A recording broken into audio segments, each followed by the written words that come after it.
तो आज हम लोग स्टार्ट करना अपना पीरियोडिक टेबल का नेक्स्ट लेक्चर नहीं, और हम लोग पढ़ रहे थे आयोनाइजेशन एनर्जी, और वहाँ पे हम बताए थे बाबू तुमको कि आयोनाइजेशन एनर्जी होता क्या है और उसके बाद कैसे हम किसी क्वेश्चन को सॉल्व करेंगे, कैसे हम लोग आयोनाइजेशन एनर्जी निकालेंगे। तो उसको हम लोग बताए क्या थे, ध्यान दो। देखो जैसे यहाँ पे कुछ क्वेश्चंस भी आज हम लोग करेंगे। बताए थे कि आउटर मोस्ट ऑर्बिट से, ये न्यूक्लियस है, ये आउटर मोस्ट ऑर्बिट है, यहाँ से हमको क्या करना है, यहाँ पे अट्रैक्शन काम कर रहा है, इस इलेक्ट्रॉन को बाहर निकालना है, तो हमको इस अट्रैक्शन को तोड़ना पड़ेगा। तो वो एनर्जी जो यहाँ पे तोड़ने के लिए जो एनर्जी लगेगा उसी को हम लोग क्या बोलते हैं, आयोनाइजेशन एनर्जी बोलते हैं। ठीक है, अच्छा अब हम बात करते हैं कि आयोनाइजेशन एनर्जी निकालेंगे कैसे। तो कल लास्ट क्लास बताए थे कि आयोनाइजेशन एनर्जी जो होता है वो डायरेक्टली प्रोपोर्शनल होता है किसका, जेड इफेक्टिव का। लेकिन जेड इफेक्टिव कब देखेंगे बाबू, जब क्वेश्चन क्या हो, इन पीरियड, और पीरियड में क्वेश्चन दिया हुआ हो। अच्छा कैसे पहचान हो क्वेश्चन पीरियड में है कि ग्रुप में है, तो पीरियड में एटॉमिक नंबर क्या होता है, कंटिन्यूअस होता है, नहीं 1 2 3 ऐसे एटॉमिक नंबर आएगा, मतलब 1 का डिफरेंस में आएगा। दूसरा क्या है, आयोनाइजेशन एनर्जी जो होता है वो इन्वर्सली प्रोपोर्शनल होता है साइज का। ये कब चेक करेंगे बताओ, ये हम लोग चेक करते हैं इन ग्रुप में, इन ग्रुप, जब भी ग्रुप में क्वेश्चन दिया हो तो ये चेक करेंगे। नहीं, उसके बाद हम बात करते हैं आयोनाइजेशन एनर्जी जो होता है वो डायरेक्टली प्रोपोर्शनल होता है स्टेबिलिटी का। सिंपल सा चीज है, और किसी की स्टेबिलिटी ज़्यादा है तो उसका इलेक्ट्रॉन निकालना क्या होगा, मुश्किल होगा। चलो अब हम लोग जरा से इस चीज़ को देखते हैं और समझते हैं और सीखते हैं। चलो तो आज का जो क्लास है, नहीं खासकर स्टेबिलिटी पे, तो हम लोग आज कुछ क्वेश्चंस करेंगे कि आयोनाइजेशन एनर्जी कैसे निकालते हैं। चलो तो जरा से हेडिंग देखना, in case of iso electronic. नहीं चलो क्वेश्चन बेस्ड क्लास है, सिर्फ क्वेश्चन ही आज हम लोग करेंगे। नहीं तो iso electronic, iso electronic species के लिए हम लोग क्या निकालना है, आयोनाइजेशन एनर्जी निकालना है। नहीं तो आइसो इलेक्ट्रॉन सब जान रहे हो, जिसमें नंबर ऑफ इलेक्ट्रॉन्स क्या हो, सेम हो। नहीं तो एकदम याद रखना कि जो आयोनाइजेशन एनर्जी होता है आइसो इलेक्ट्रॉनिक स्पीसीज के केस में, तो आयोनाइजेशन एनर्जी क्या होते हैं, डायरेक्टली प्रोपोर्शनल होता है बाबू किसका, जेड इफेक्टिव का। और ये नहीं, और ये डायरेक्टली प्रोपोर्शनल होता है बाबू, देखो तो पॉजिटिव चार्ज, किसी पे कितना पॉजिटिव चार्ज है, इनवर्सली प्रोपोर्शनल होता है किसका, नेगेटिव चार्ज का। याद रहेगा, जो आयोनाइजेशन एनर्जी है वो डायरेक्टली प्रोपोर्शनल है पॉजिटिव चार्ज का। नहीं, और ये डायरेक्टली प्रोपोर्शनल होता है जेड इफेक्टिव का, पॉजिटिव चार्ज का, नेगेटिव चार्ज का। सिंपल सा चीज है, नेगेटिव चार्ज अगर ज्यादा होगा तो रिपल्सन ज्यादा होगा, सिग्मा का वैल्यू ज्यादा आएगा। हम लोग पढ़े तो थे जेड इफेक्टिव में क्या होता है, जेड इफेक्टिव जो होता है Z minus sigma, Z minus sigma होता है। तो अगर नंबर ऑफ इलेक्ट्रॉन्स बढ़ेंगे तो इसका वैल्यू क्या हो जाएगा, इसका वैल्यू बढ़ेगा, और इसका वैल्यू बढ़ेगा, ये तो फिक्स्ड है एटॉमिक नंबर, इलेक्ट्रॉन घट बढ़ सकते हैं, तो इसका संख्या बढ़ेगा तो इसमें से माइनस करोगे तो वैल्यू क्या आएगा, डिक्रीज होगा। तो वैल्यू डिक्रीज होगा, इसका मतलब क्या होगा, उसका अट्रैक्शन क्या होगा, कम होगा। नहीं, जैसे यहाँ पे इलेक्ट्रॉन बढ़ गया, तो इलेक्ट्रॉन बढ़ गया तो सिग्मा का वैल्यू बढ़ गया, सिग्मा का वैल्यू बढ़ गया तो जेड इफेक्टिव घट गया। अच्छा प्लस चार्ज आया तो सिग्मा, अब इलेक्ट्रॉन का कम ही हो गया तो रिपल्सन करने वाले कम हो गए, तो रिपल्सन है, तो रिपल्सन करने वाले क्या हो गए, कम हो गए, तो फिर जेड इफेक्टिव क्या हो जाएगा, बढ़ जाएगा तुम्हारा, जेड तो फिक्स ही है। तो आज इसी के आधार पर कुछ क्वेश्चन हम लोग करेंगे। ठीक है, पहले तो एक छोटा सा क्वेश्चन हम लोग करते हैं, देखो। अच्छा एक और चीज हमको ध्यान देने वाली बात है, लास्ट क्लास हम लोग जेड इफेक्टिव और ये निकालना सीखे थे ना तुम्हारा, ये उसमें जैसे कि कार्बन था, नाइट्रोजन था, तो हाफ फील्ड डोमिनेंट होता है, ये चीज शायद हम लोग कर चुके, नहीं देख लेना। चलो तो अब जैसे यहाँ पे सोडियम पे 1 प्लस है, नहीं मैग्नीशियम पे कितना प्लस है, 2 प्लस है, एल्युमिनियम पे कितना प्लस है, 3 प्लस है। नहीं तो अब देखो तो ये आइसो इलेक्ट्रॉनिक के केस है कि नहीं बाबू, तो यहाँ पे देखो तो इसमें 11, इसका क्या होता है 12, इसका क्या होता है 30। नहीं इस तरह का सवाल है, इस तरह का एटॉमिक नंबर है। तो इलेक्ट्रॉन्स अगर पता किया जाए इलेक्ट्रॉन्स का, तो सभी में इलेक्ट्रॉन्स कितने, इसमें भी 10 इलेक्ट्रॉन्स है, इसमें भी इलेक्ट्रॉन कितने हैं, 10 इलेक्ट्रॉन है, और यहाँ पे भी इलेक्ट्रॉन्स कितने हैं, तो इसमें भी 10 इलेक्ट्रॉन्स। नहीं अब इधर से इधर तुम जाओगे, इधर से इधर जाओगे तो क्या होगा, प्रोटॉन का संख्या क्या हो रहा है, इधर से इधर जा रहे हो तो प्रोटॉन का संख्या बढ़ रहा है कि घट रहा है बाबू, तो प्रोटॉन तो बढ़ रहा है मतलब जेड बढ़ रहा है, अट्रैक्शन जो अट्रैक्शन बढ़ रहा है, तो इधर से इधर जाओगे तो अट्रैक्शन क्या होगा, अट्रैक्शन तुम देखो तो इंक्रीज कर रहा है। अट्रैक्शन का मतलब क्या बाबू तुम्हारा जेड इफेक्टिव, तो जेड इफेक्टिव भी क्या कर रहा है, इंक्रीज कर रहा है। तो जेड इफेक्टिव जब बढ़ेगा तो आयनेशन एनर्जी भी क्या होगा, वो भी तो बढ़ेगा, क्योंकि क्या होता है आयनेशन एनर्जी जो होता है वो डायरेक्टली प्रोपोर्शनल किसका होता है, जेड इफेक्टिव का, वही चीज़ है। तो कर सकते हो, बहुत ही आसान क्वेश्चन है। चलो इसको नोट करो जरा सा।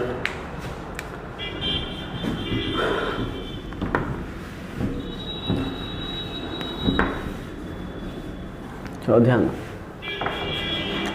चलो देखो यहाँ पे, उसके बाद अगर हम बात करते हैं, ध्यान दो बाबू, देखो बात करते हैं हम लोग, तो जैसे लिथियम दिया हुआ है, फाइंड आयोनाइजेशन एनर्जी ऑर्डर दिया हुआ बाबू सेकेंड पीरियड का। जैसे लिथियम लिख लेते हैं, lithium, beryllium, boron, carbon, nitrogen, oxygen, fluorine और तुम्हारा क्या है, नियोन। मान लो ऐसे दे दिया है नियोन है, और इसमें तुमसे पूछता है कि आयनेशन एनर्जी का ऑर्डर क्या होगा। नहीं तो देखो सबसे पहले ग्रुप में दिया है कि पीरियड में दिया हुआ है, तो तुमको सर पीरियड में दिया हुआ है, इसका एटॉमिक नंबर 3 होता है, इसका तुम्हारा 4 होता है, इसका 5 होता है, 6 होता है, 7 होता है, 8 होता है, 9 होता है, 10 होता है। चलो lithium, beryllium, boron, carbon, nitrogen, oxygen, fluorine और क्या होगा, नियोन होगा।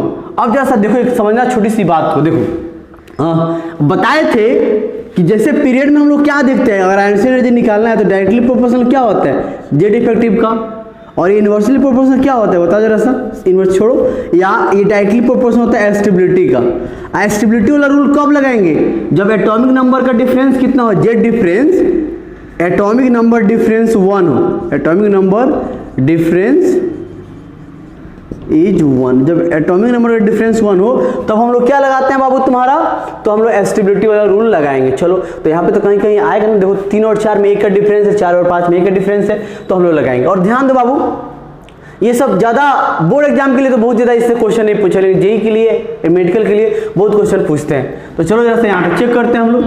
तो सबसे पहले तुम इधर से इधर जाओगे, इलेक्ट्रॉनिक कॉन्फ़िगरेशन लिख लो जरा सा, 1s2 2s1, इसका लिखोगे तो 1s2 2s2, इसका 1s2 2s2 2p1, इसका क्या होगा बताओ, 1s2 2s2 2p2, 1s2 2s2 2p3, इसका क्या होगा, 1s2 2s2 2p4, 1s2 2s2 2p5, 1s2 2s2 2p6, 2p क्या होता है बाबू 6, ये चीज़ है।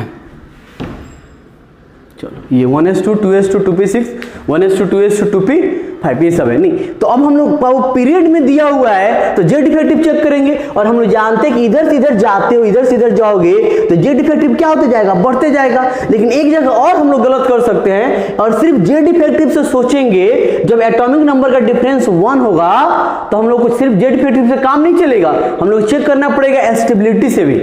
नहीं तो चलो जरा सा देखते हैं इसमें आयनेशन एनर्जी का चेक करते हैं हम लोग। नहीं तो आंसर ये देखो तो बाबू समझना बात को, और हम नियॉन में और इसमें चेक करें तो इसका जेड इफेक्टिव क्या है, बोल अच्छा इधर से इधर जाते हो बाबू, इधर से इधर जा रहे हो तो साइज तुम्हारा क्या है, ऑर्बिट तो सब में सेम ही है, लेकिन अट्रैक्शन की वजह से साइज क्या होते चला जाता है, छोटा होते चला जाता है। नहीं अब इसका साइज की अगर हम बात करें तो सबसे छोटा है, क्योंकि नंबर ऑफ प्रोटॉन क्या है, ज्यादा है, और देखो एकदम फुल फील्ड है, तो सबसे ज्यादा इसमें किसमें से इलेक्ट्रॉन निकालना मुश्किल है, नियॉन से। नियॉन इलेक्ट्रॉन निकालने ही नहीं देगा बाबू, इलेक्ट्रॉन निकलता तो रिएक्शन नहीं करता नियॉन, वो तो इनॉर्ट गैस है, कहाँ रिएक्शन करता है। जेनॉन का रिएक्शन देखा गया है, क्रिप्टन का भी कुछ देखा गया, लेकिन हीलियम नियॉन आर्गन का रिएक्शन नहीं होता है, तो ये तो करता ही नहीं रिएक्शन। क्यों? क्योंकि इसका इलेक्ट्रॉन निकालना बहुत ही मुश्किल है, जब तो इलेक्ट्रॉन लॉस गेन नहीं करेगा, रिएक्शन नहीं होगा, तो नियॉन का सबसे ज्यादा हो जाएगा। अब देखो तो अब इसमें आ जाओ, अब फ्लोरीन में और ऑक्सीजन इधर से ही सीखना बाबू। फ्लोरीन एटॉमिक नंबर का डिफरेंस 9 और 8, 1 का डिफरेंस है, स्टेबिलिटी भी देखेंगे तो ये भी तुम्हारा कितना इलेक्ट्रॉन है, देखो तो इसमें 1 1 2 3 4, इसमें क्या होगा बोलो 1 2 3 4 5। तो ये भी तुम्हारा पार्शियल फील्ड है और ये भी तुम्हारा क्या है, पार्शियल फील्ड। ये तो तुम्हारा फुल फील्ड था, क्योंकि इसमें कितना इलेक्ट्रॉन है देखो तो 6 होता है, पी में 6 इलेक्ट्रॉन होता है और 6 है, तो तुम्हारा फुल फील्ड है, फुल फील्ड।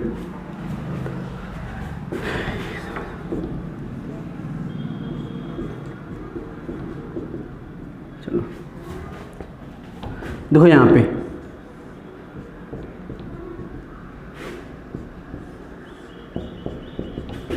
इसमें क्या होगा बाबू, एस है ना, तो एस के लिए तो एक ही ऑर्बिट है, इसमें 2 इलेक्ट्रॉन है, इसमें एक ही ऑर्बिट नहीं। अब क्या होगा देखो, तो यहाँ पे नियॉन का सब ज्यादा होगा, उसके बाद ऑक्सीजन और फ्लोरीन में किसका ज्यादा होगा बताओ जरा सा। फ्लोरीन, क्योंकि इसका जेट इफेक्टिव ज्यादा है और स्टेबिलिटी में कोई अंतर नहीं है, तो फ्लोरीन का ज्यादा हो जाएगा। उसके बाद देखो तो ऑक्सीजन और नाइट्रोजन में क्या होगा, ऑक्सीजन का जेट इफेक्टिव ज्यादा है नाइट्रोजन से, 0.6 ज्यादा है, 0.6 ज्यादा है नहीं, लेकिन इसका हाफ फील्ड है ना, ये तुम्हारा हाफ फील्ड है तो डोमिनेंट है, तो नाइट्रोजन का यहाँ पे ज्यादा हो जाएगा।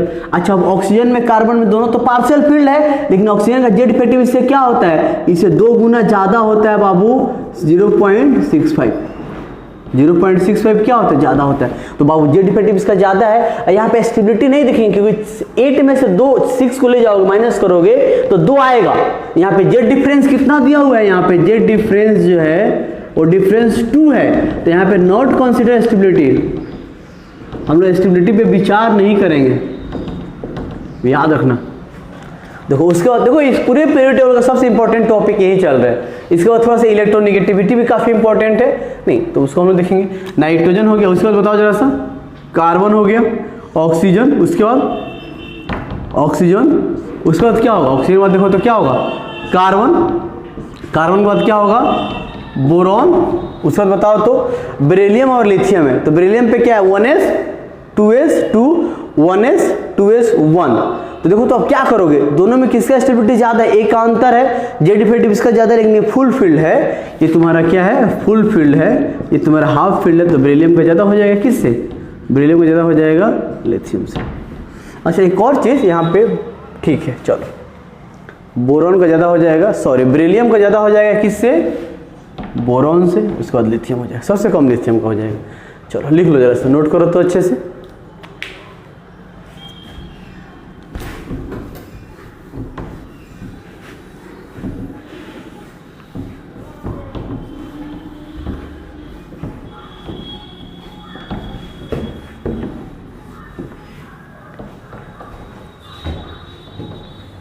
चलो ध्यान दो, देखो उसके बाद हम बात करते हैं एक और चीज पे हम लोग को ध्यान देने की जरूरत है। देखो बाबू लास्ट क्लास हम लोग क्या पढ़े थे, देखो तो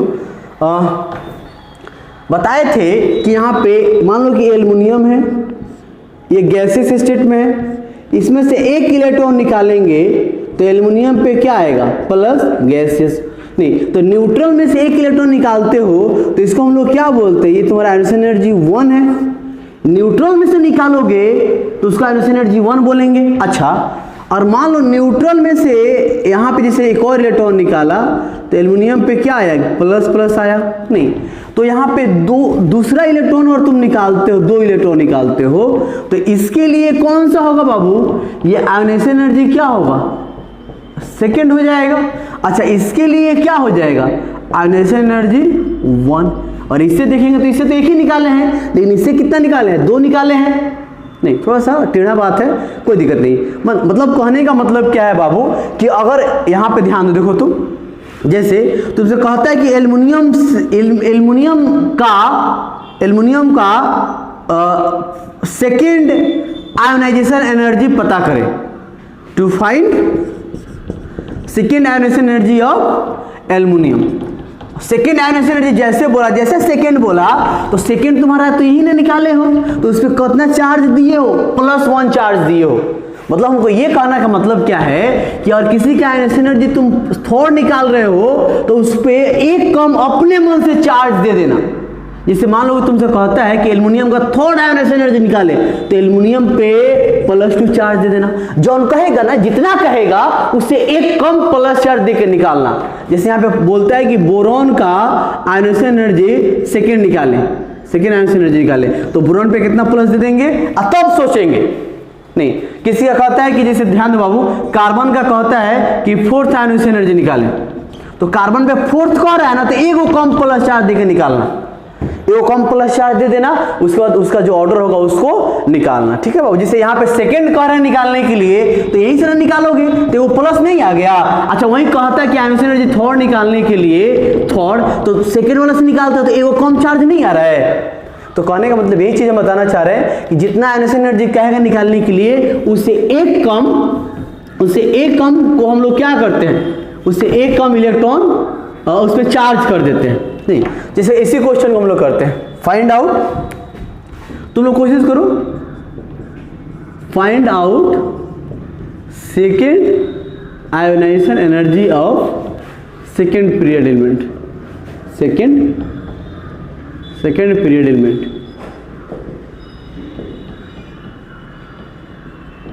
सेकेंड पीरियड एलिमेंट्स का find out second ionization energy of second period elements. नहीं, अब सेकेंड पीरियड एलिमेंट्स में कौन कौन से आते हैं सब जानते हो, lithium, beryllium, boron, carbon, nitrogen, oxygen, fluorine और क्या होगा, नियोन। ठीक है, अब कह रहा है सेकेंड आयोनाइजेशन एनर्जी निकालना है, तो कुछ नहीं, अपने मन से इस सब पे एक एक प्लस दे दो और अब सोचना शुरू करना। एक एक प्लस दे दिए, अब जो निकालोगे वो तुम्हारा वैल्यू पूछना चाह रहा है। नहीं तो अब देखो अब कैसे निकालेंगे बाबू, तो एटॉमिक नंबर तो सबका सेम ही है, 3 है, 4 है, 5 है, 6 है, उसके बाद क्या होगा 7, 8, 9 और क्या होगा 10। नहीं, तो अगर हम इसका आयन एनर्जी की बात करें, ध्यान दो, देखो तो 1s2 और 2s क्या आता है बाबू, 1 आता, लेकिन एक प्लस का मतलब क्या है, 1s सिर्फ 2 आएगा, एक इलेक्ट्रॉन कम हो गया। 1s2 इसमें से भी 4 होता है, एक इलेक्ट्रॉन कम हो गया, तो 1s2 2s1, इसमें क्या होगा 1s2 2s2, इसमें क्या होगा 1s2 2s2 2p1, इसमें देखो तो 1s2 2s2 2p2, इसमें क्या होगा देखो तो 1s2 2s2 2p5। नहीं, देखो तो गड़बड़ है बाबू कुछ, 6 तो 2p3 ना, इसमें क्या होगा 1s2 2s2 2p4 और 1s2 2s2 2p5। चलो, अच्छा अब हम लोग को निकालना है इसमें आयन एनर्जी का ऑर्डर। तो चलो, तो क्या होगा आयन एनर्जी का ऑर्डर बताओ जरा सा। अब यहाँ पे तुम फंस जाओगे। अब देखो, सबसे पहले हम लोग पीरियड में दिया हुआ जेड इफेक्टिव ही चेक करेंगे, लेकिन इस सब के पास, इसके पास कितना ऑर्बिट है बताओ, तो इसके पास तो एक ही ऑर्बिट है। अब बाकी सबके पास कितना ऑर्बिट है, 2-2 ऑर्बिट है। तो किसका साइज बड़ा और किसका साइज छोटा है सब बताओ तो जरा सा।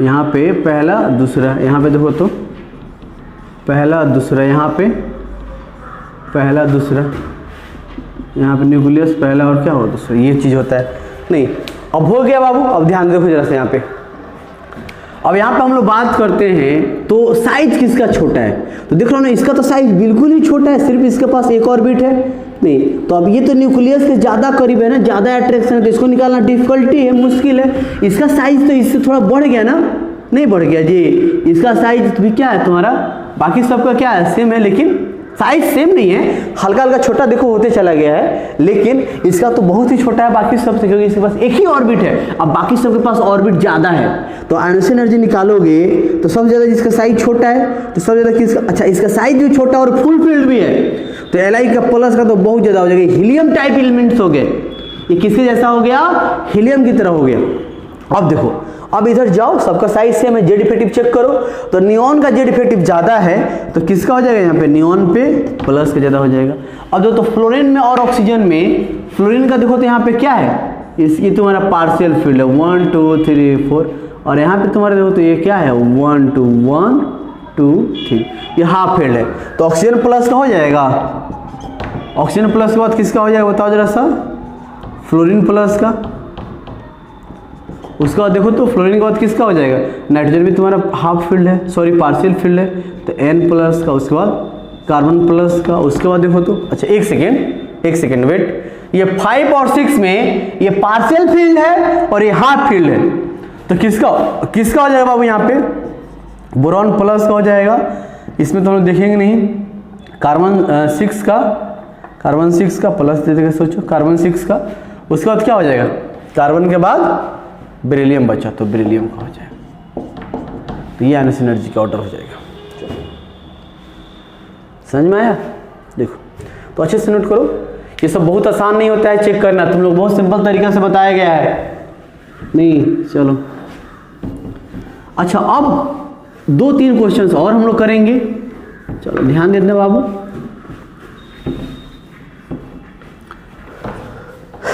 देखो अब है एक चीज और हम लोग को समझने की जरूरत है। चलो बाबू ध्यान दो, कुछ क्वेश्चन उसके बाद हम लोग बहुत सारे करेंगे। जैसे एक और क्वेश्चन फाइंड आउट, जल्दी तुम लोग करना। फाइंड आउट, देखो ऑफलाइन क्लास होता तो ज़्यादा क्वेश्चन कराने की जरूरत नहीं पड़ता, क्योंकि तुम लोग बना कर आते तो हम देखते हैं, तुम लोग तो रिप्लाई भी नहीं करते, कोई क्वेश्चन भी नहीं बनाते हो, बोले कि तुम लोग क्वेश्चंस करना नहीं, जिस बुक से भी मन करे तुम क्वेश्चन कर सकते हो। सीट मिल गया है तो ठीक है। Find out first and second ionization energy of, second ionization energy order of, दो किस में चेक करना है? ये तो चेक करना है तुमको सोडियम में मैग्नीशियम, इधर लिख देते हैं, इधर क्वेश्चन कर लेंगे। यहाँ पे वो सोडियम है, मैग्नीशियम है और तुम्हारा क्या है, एल्युमिनियम है। सोडियम, मैग्नीशियम और तुम्हारा क्या है, एल्युमिनियम है। तो इसमें हम लोग को चेक करना है first and second ionization energy. तो जब फर्स्ट कह रहा है इसका मतलब इसमें कोई चार्ज नहीं देना है, सिंपल सा तरीका से निकाल लेना है। तो चलो देखो जरा सा, तो इसका सोल्यूशन हम लोग करते हैं। देखो तो यहाँ पे क्या है, सोडियम दिया हुआ है, सोडियम में क्या देखो तो यहाँ पे मैग्नीशियम है और यहाँ पे तुम्हारा क्या है, एल्युमिनियम है। तो कोई चार्ज नहीं देना है, पीरियड में दिया हुआ है 11, 12 और क्या होगा 13 नहीं। अब देखो तो क्या करेंगे बाबू, देखो जरा सा यहाँ पे 1s2। अच्छा ऐसे भी तुम देख रहे हो, क्योंकि एक का डिफरेंस है तो स्टेबिलिटी भी चेक करना है, इसलिए इलेक्ट्रॉनिक कॉन्फ़िगरेशन लिखना जरूरी है। नहीं समझ रहे हो ना? तो 1s2, 2s2 और 2p क्या होगा बताओ? तो 1s2, 2s2, 2p6 और 3s1। इसका चेक करो 1s2, 2s2, 2p2, इसका 1s2, 2s2, 2p6, 2p6 यहाँ पे और 3s2, यहाँ पे क्या आएगा 3s2 और 3p1 नहीं। तो देखो तो यहाँ पे तुम चेक करोगे तो इधर से इधर जाओगे तो जेड डिफेक्टिव एल्युमिनियम का ज़्यादा है, लेकिन इसका पार्शियल फील्ड है 3p, इसका 3s, ns उसका np, ये तुम्हारा फुल फील्ड है। तो क्या हो जाएगा mg का ये first ionization energy order, first ionization order mg का ज़्यादा हो जाएगा किससे, एल्युमिनियम से। दो का डिफरेंस है, सिर्फ जेड डिफेक्टिव देखेंगे और एल्युमिनियम का जेड डिफेक्टिव ज़्यादा होता है किससे, सोडियम से। तो ये कहानी ऐसा हो जाएगा, ठीक है।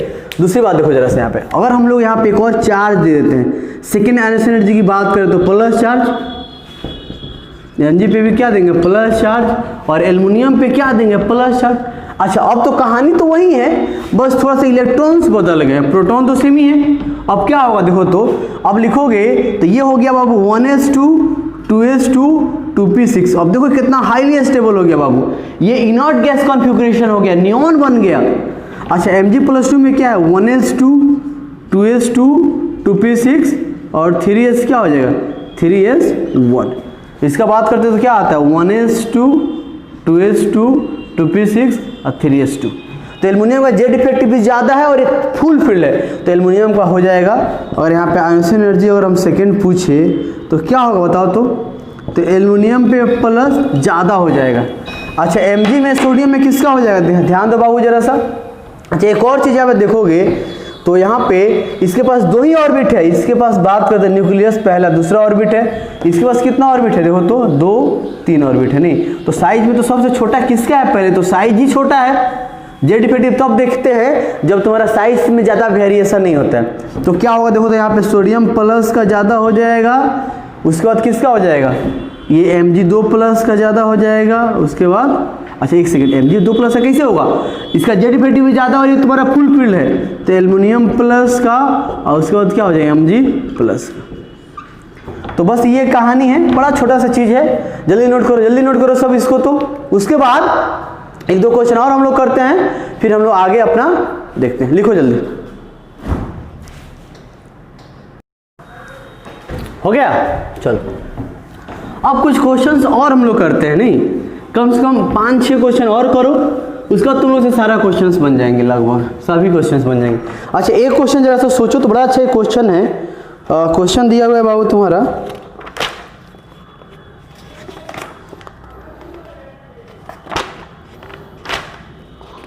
मेरे ख्याल से सब क्वेश्चन बन जाएगा। ये थोड़ा सा अच्छा क्वेश्चन है, चलो इस क्वेश्चन को जरा सा करना। तो क्वेश्चन दिया हुआ है, देखो क्वेश्चन है the first ionisation energy value. देखो वैल्यू दिया रहता है उसको आयोनाइजेशन एंथैल्पी बोलते हैं, कोई खास अंतर नहीं होता है। आयोनाइजेशन एनर्जी बोलो या आयोनाइजेशन एंथैल्पी बोलो, वैल्यू देता है तो एंथैल्पी ही बोलता है। तो दिया हुआ है द फर्स्ट, अब इस क्वेश्चन में जरा सा तुमको ट्राई करना है। The first ionisation enthalpy the first ionisation enthalpy value दिया हुआ है ना बाबू, इसीलिए आयोनाइजेशन एंथैल्पी लिखा हुआ है। Value of third period, the first ionisation enthalpy value of third period element दिया हुआ है। देखो कौन कौन से एलिमेंट, तुम लोग खुद ट्राई करो, लिखो क्वेश्चन मेरे साथ करो तो। Sodium, magnesium and silicon are respectively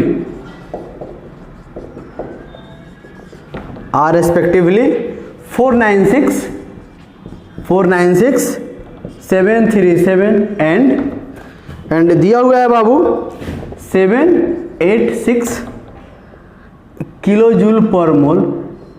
पढ़ोगे सब, किलो जूल पर मोल ऐसे लिख देते हैं, पर मोल।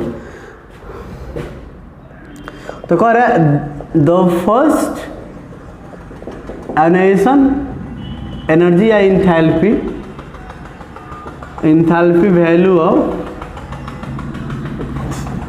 ऑफ क्या, वैल्यू फॉर एल्युमिनियम विल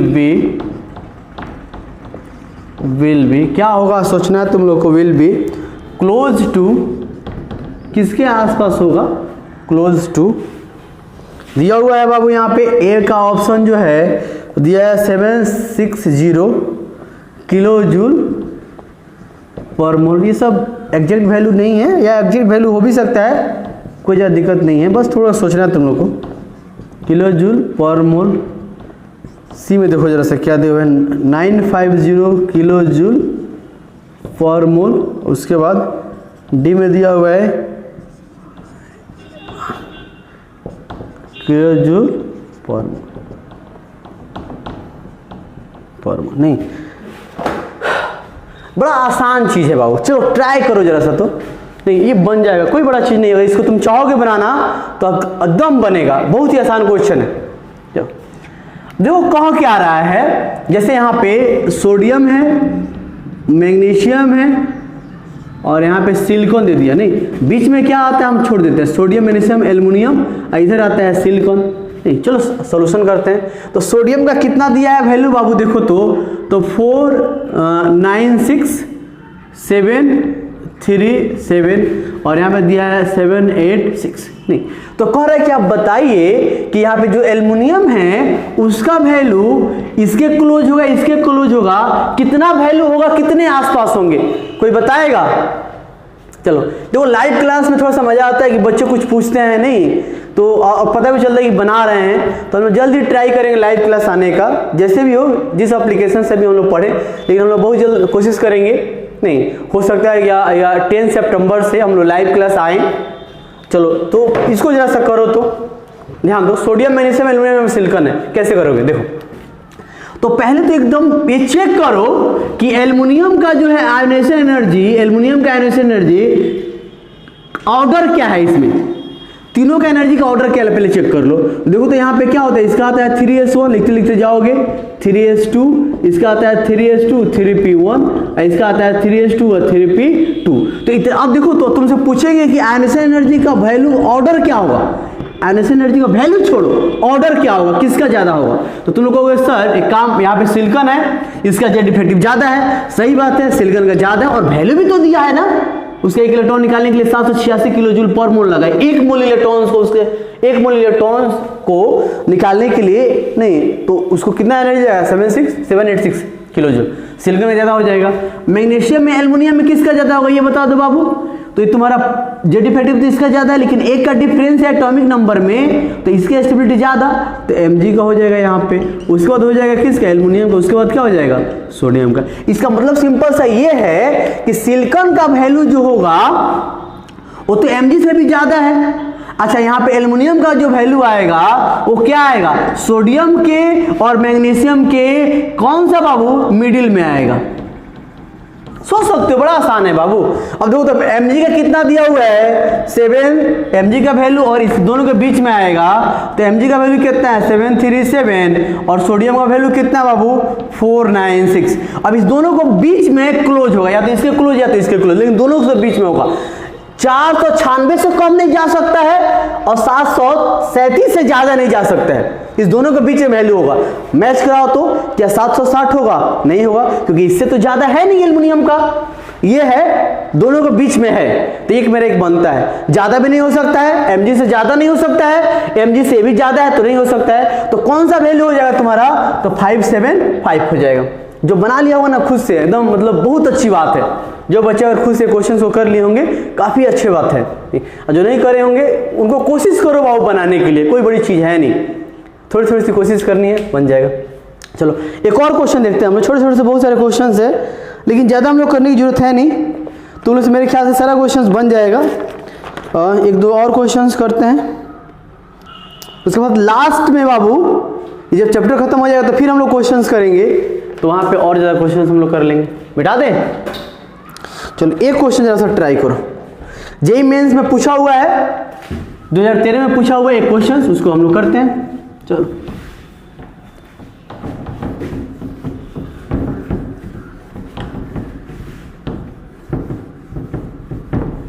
एक क्वेश्चन और हम लोग करते हैं, ध्यान दो। देखो उसके बाद इसमें थोड़ा सा एक और हम लोग टॉपिक पढ़ेंगे आयनियस एनर्जी में, तब जाके तुम्हारा क्या होगा, कंप्लीट खत्म हो जाएगा। Which of the flowing question है, विच ऑफ द फ्लोइंग, ये क्वेश्चन पक्का सब करोगे, देखते हैं। Which of the flowing represent the correct order of increasing correct order of increasing first ionization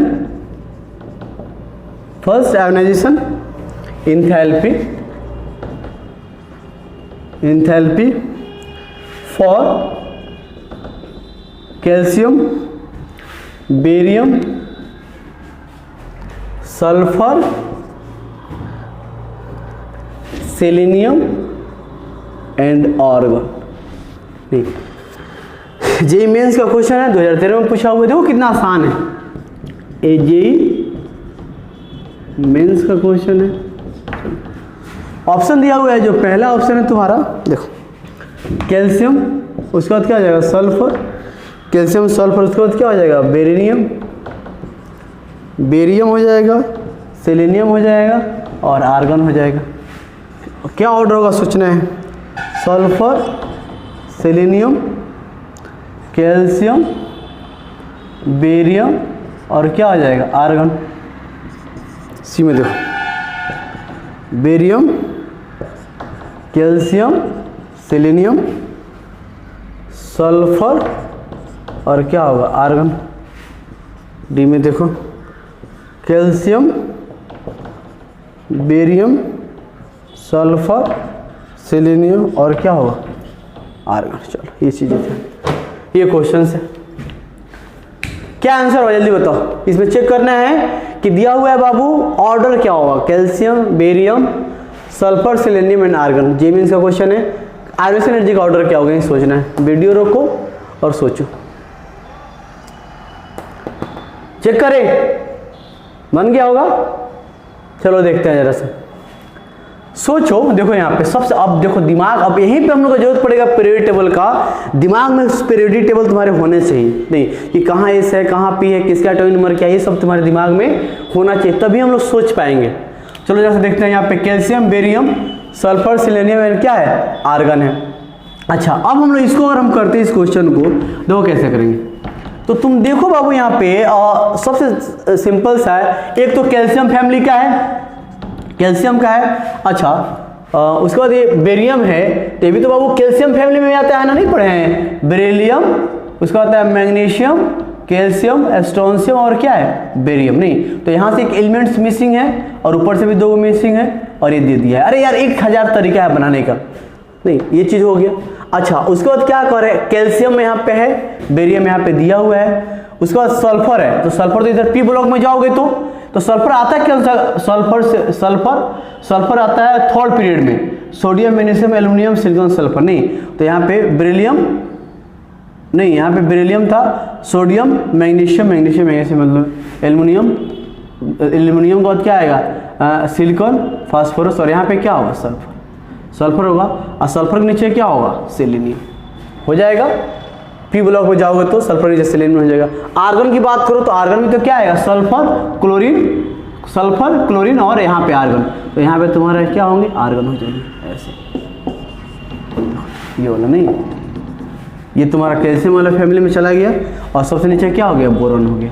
अब तुम लोग जानते हो, ध्यान दो, देखो तो बाबू, तो ये तो इनऑर्ड साइज सबसे देखो तो सबसे साइज तो छोटा ऊपर वाला फैमिली का ही है ना, ऊपर से नीचे जाते हो तो नंबर ऑफ ग्रुप नंबर बढ़ता है ना बाबू। इसमें तीन गो ऑर्बिट नंबर है, ग्रुप नंबर ऊपर से नीचे जाते हो तो साइज बढ़ता है। इसमें 4 ऑर्बिट है, इसमें 3 ही ऑर्बिट है, इसमें भी 3 ही ऑर्बिट है, तो इस दोनों का साइज क्या है, सेम ही है। लेकिन आर्गन की स्टेबिलिटी क्या है, ज्यादा है, और इसका जेड इफेक्टिव भी ज्यादा है। सल्फर क्लोरीन के बाद आर्गन आता है, तो सबसे ज्यादा जो होगा किसका हो जाएगा, चेक करो तो सबसे ज्यादा हो जाएगा आर्गन का, कोई दिक्कत नहीं ना, सबसे ज्यादा आर्गन का हो जाएगा। उसके बाद किसका हो जाएगा बाबू, सल्फर का, उसके बाद किसका हो जाएगा, सल्फर का। अब इसमें आ जाओ, तो इधर पीरियड में जाते हो तो जेड इफेक्टिव क्या होता है, नहीं पढ़े हो, जेड इफेक्टिव पीरियड में बढ़ता है, तो जेड इफेक्टिव बढ़ेगा तो आयरन एनर्जी बढ़ेगा, तो कैल्शियम वाला पीरियड में जाओगे तो सेलेनियम मिलेगा, तो उसका ज्यादा हो जाएगा। अच्छा, ऊपर से नीचे जाते हो तो साइज बढ़ता है और आयरन एनर्जी क्या होता है, घटता है, तो देखो तो कैल्शियम हो जाएगा, उसके बाद क्या हो जाएगा, बेरियम हो जाएगा। कौन सा आंसर मैच कर रहा है, argon, sulphur, selenium, calcium, barium, तो आंसर क्या हो जाएगा, सी। नहीं, अच्छा ये देखो, ये दिमाग में होना चाहिए तभी सोच पाओगे। पीरियोडिक टेबल याद करने से क्या फायदा है, थोड़ा क्वेश्चन पूछेगा कि वो ग्रुप नंबर कौन कौन से में, इस ग्रुप में कौन कौन से एलिमेंट्स हैं, सब 9-10 में पूछता है। तुमको इसलिए याद करना है क्योंकि अगर याद रहेगा तो बड़ी आसानी से तुम लोग क्या हुआ कर सकते हो। चलो एक छोटा सा बात बता देते हैं इसमें भी, चलो ध्यान दो, मिटा दें, बनना चाहिए भाई क्वेश्चन, सब बनना चाहिए। अभी इसमें कुछ और क्वेश्चंस हम लोग करना है, नहीं तो एक क्वेश्चंस और करें क्या, और देखते हैं इसमें आयरन एनर्जी से रिलेटेड कौन कौन से क्वेश्चन दिया हुआ है, तुम लोग कर सकते हो इसमें, मेरे ख्याल से सब हो सकता है। अरे यार ये तो बहुत आसान क्वेश्चन है इसमें।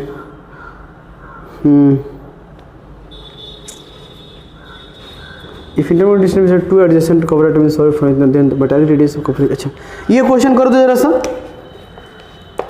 कह रहा है क्वेश्चन एक है, देखो क्या, if the intermolecular distance, if the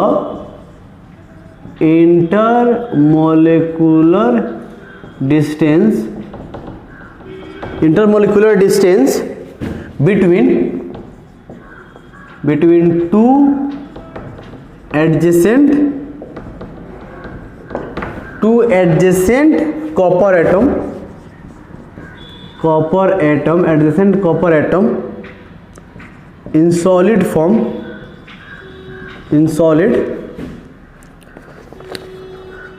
solid copper is दिया हुआ है 256 पिकोमीटर, देन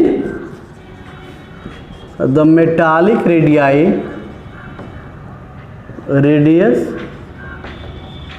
ऑफ कॉपर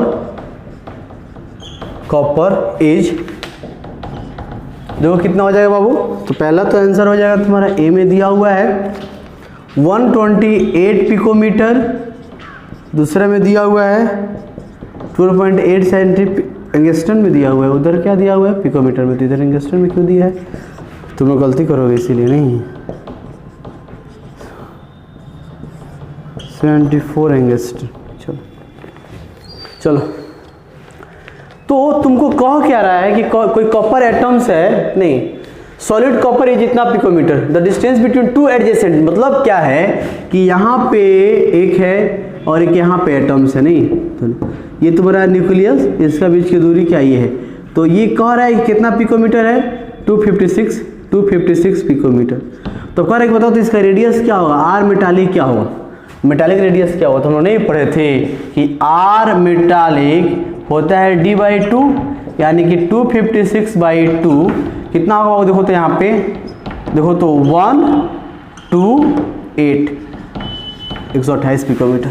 नहीं, तो ये सारे क्वेश्चंस थे, नहीं, चलो जल्दी लिखो इसको, ठीक है, चलो।